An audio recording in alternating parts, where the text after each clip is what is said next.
amen apo dito barangay 2 and 3 ng San Nicolas, Ilocos Norte nga nagkarindanom digiti lalaki. Ito kalabes.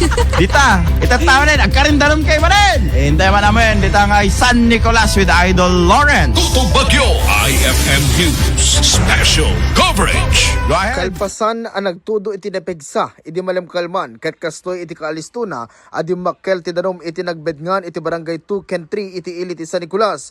Kuna ni kagawad Zenny Domingo, iti barangay 2 iti ili ti San Nicolas, ket nabayagdan a problema daytoy. Imbatad na nga iti kalman iti bigat ket napan nagdeklaging dagiti barangay officials iti nasa o barangay ngem kaskas di akas jay latta iti plastar ti danom iti lugar nga arig na agbalbalinen a catch basin iti ili.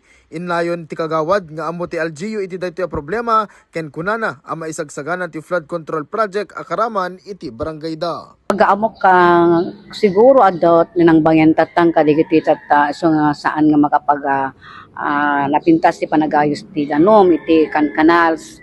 Although trabaho idi kwanti canals nga inlawad ako na dangem as it is nga malalayos lat taga putaha ang napintas siguro adda nakabangyan kadigiti tatta na pa narami tatta nga buildings itoy.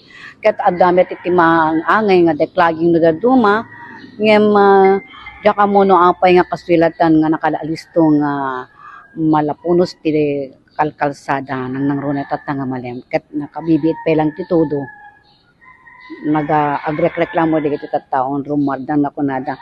Apay nga biglaratan nga madalem manen iti danom iti kalsada kunada. Mangnamnama dagiti umili ket dagiti motorista nga iti mabiita panawen ket maaktuaran daytoy a problema iti iliti San Nicolas.